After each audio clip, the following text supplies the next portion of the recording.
Good evening, everybody. It's 6 o'clock and it's Friday, so it's time for Flashcard Friday. I want to thank you guys for jumping in, and I'm gonna take on another difficult one. It's kind of funny when Pastor Chad and I set out to do this. We didn't really talk about who was going to cover what, and as we've come to realize, we didn't have to, because he's kind of gone down this track, and it's phenomenal. He's bringing in history and kind of how to read the Bible, and it's like I'm encapsulated every time he does one, and then somehow I kind of steer down this more emotional side of what the Bible brings for us. And this particular one, it comes from some conversations that him and I have had, and the different things, like you guys all know that he avoids social media, but everything that I'm called to do kind of forces me into social media. And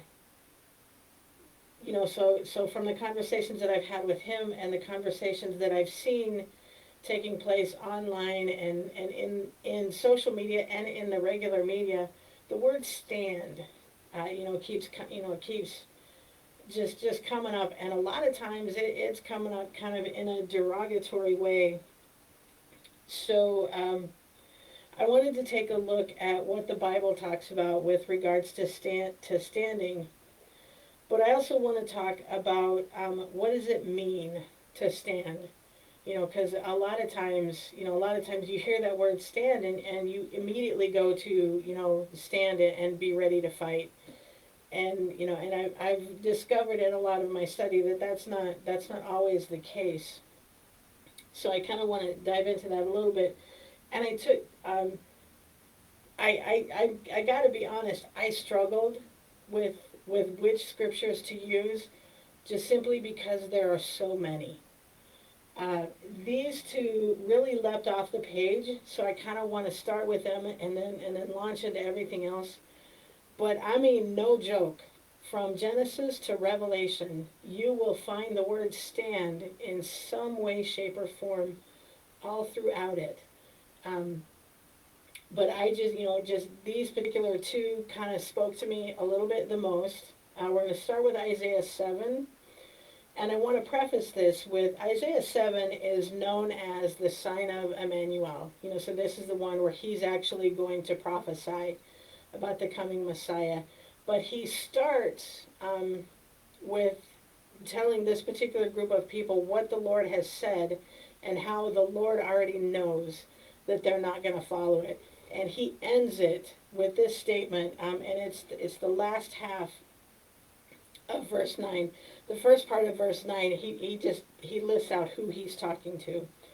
And you know what? I'm going to read the whole thing. The head of Ephraim is Samaria, and the head of Samaria is only Ramaliah's son. If you do not stand firm in your faith, you will not stand at all. If you don't stand firm in your faith. Remember, we talked before about where you put the emphasis in a sentence. And to me, it's if you don't stand firm in your faith, you will not stand at all. And the other one that goes along with it quite well is 1 Corinthians 10:12, and it's Paul is kind of giving a warning.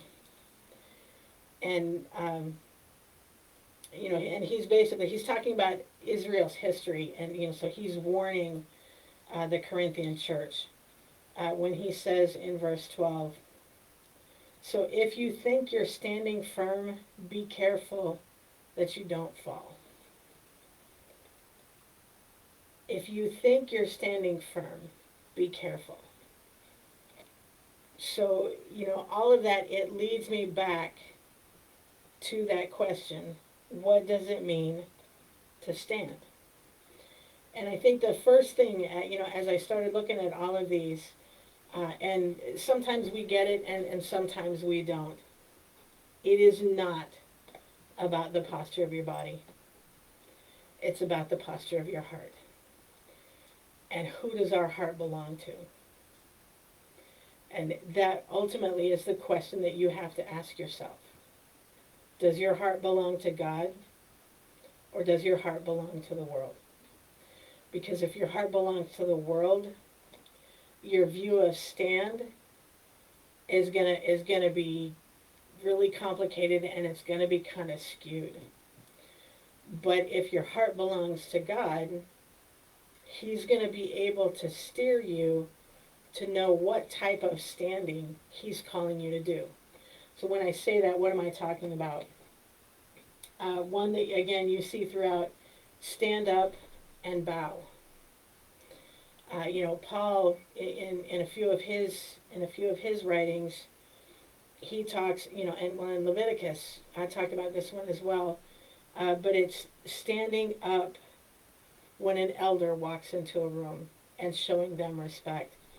But I'm also reminded of in Genesis, Jacob, when Jacob has to stand up to his brother Esau.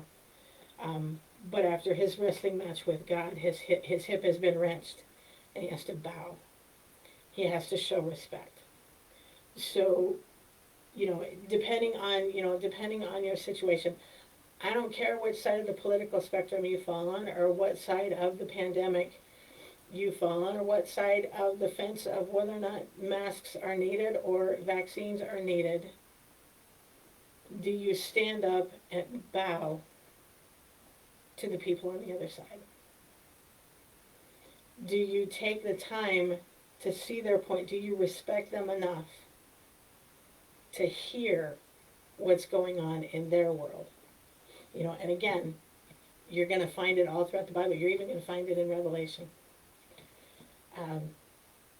There's another one, stand and serve. Right off the bat, Jesus comes to mind. He came to this world to take us to the next level. But he did it by standing and being a servant. He was a servant first. Yes, people constantly throw back at me, but Lisa, he flipped over tables. He flipped over tables one time. And he flipped over tables because they had turned the temple into a supermarket. I might flip a few tables in that situation, myself. But for the majority of Jesus' life, he was a servant. He served. He moved people by the way he gave, by the way he served. Daniel is another one. Daniel's carted off, to a land. He's now enslaved, but he stood firm in his belief. Again, he stood firm in the fact that he was God's son. So he did the things that they said he couldn't do, but he did it while he served. He served King Nebuchadnezzar. And even when you look at Meshach, Shadrach, and Abednego, you can take a look at them and both stand up and bow and stand up and serve.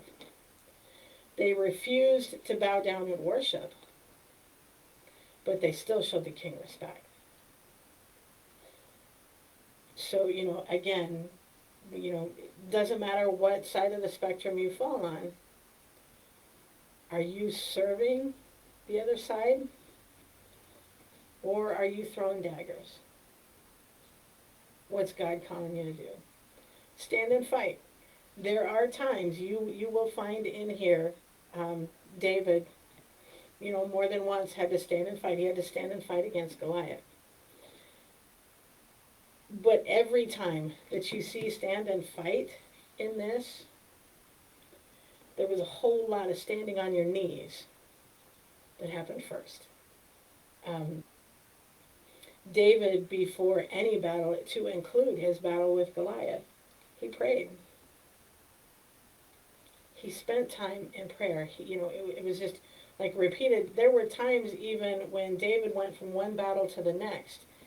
He didn't he didn't enter that second battle without praying again, even though he was fighting the same exact situation. He prayed in between each one. Obviously I'm just mentioning David there, but Jesus, before he went to his final fight, he prayed so hard that blood came out of his body. So when you think about what's going on in your world, whether it's at work or with your family or, out in the general public or on social media, are you praying before you hit the send button? Are you praying before you open your mouth? And trust me, I get you, I'm right there with you. I've opened my mouth when I knew God had his hand firmly over it, telling me not to. But is it time for us to stop and think about that? And then this last one is probably the hardest one. I know it's the hardest one for me, and it was the hardest one for Peter. But what about standing aside and letting what's supposed to happen happen? Again, I don't know what's going on in your world. That's really between you and God. But is he calling you to stand aside and let it happen? Peter had to stand aside and let them arrest Jesus. You see when you read the scriptures that he wanted to fight. He chopped off that poor guy's ear. But in the end, he had to stand aside and let it happen. There are so many people in the Bible that have had to do one of these. Some of them have had to do multiples. But a lot of times, it was just one. Philip was called to be a servant. And so he ran from one city to meet an Ethiopian eunuch, on a road in the book of Acts. He just went from one location to the next, to the next, to the next. He was a servant. David was a fighter. Jesus was a prayer. He modeled prayer from one end of this book to the other. I can't tell you how many stood aside. Every one of them stood up and bowed. What's God calling you to do? So in the end, how do you know what type of stand God is calling you to do? You have to go back to Isaiah 7, verse 9. I'm going to read it again. If you do not stand firm in your faith, you will not stand at all. What is your faith telling you to do? Is it telling you to continue praying? Is it telling you to continue serving? Standing aside? Being respectful? Is he telling you, this is an arena that I want you to fight in? And I want you to be willing to take what's going to be thrown at you. And I want you to throw other stuff. What is God calling you to do? What is your faith telling you to do? Not the world.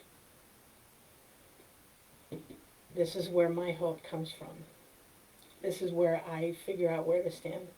I stumble. I'm not going to lie. I make mistakes. But I always go back here. If you're not going back to this book, ask yourself whether or not you're standing in the right location or standing the right way. Because it's not about the posture of your body or your heart and all of this. I love you guys. I want to thank you again. I can't tell you how appreciative I am that you guys take the time that you take time out of your busy schedule to share it with me. So I hope you got something out of this. Again, if there's something that you guys want to talk about, send me a text, send me an email, put something in the comments. I would love to hear what you guys want to talk about. Thanks again. I look forward to seeing you on Sunday. Love you.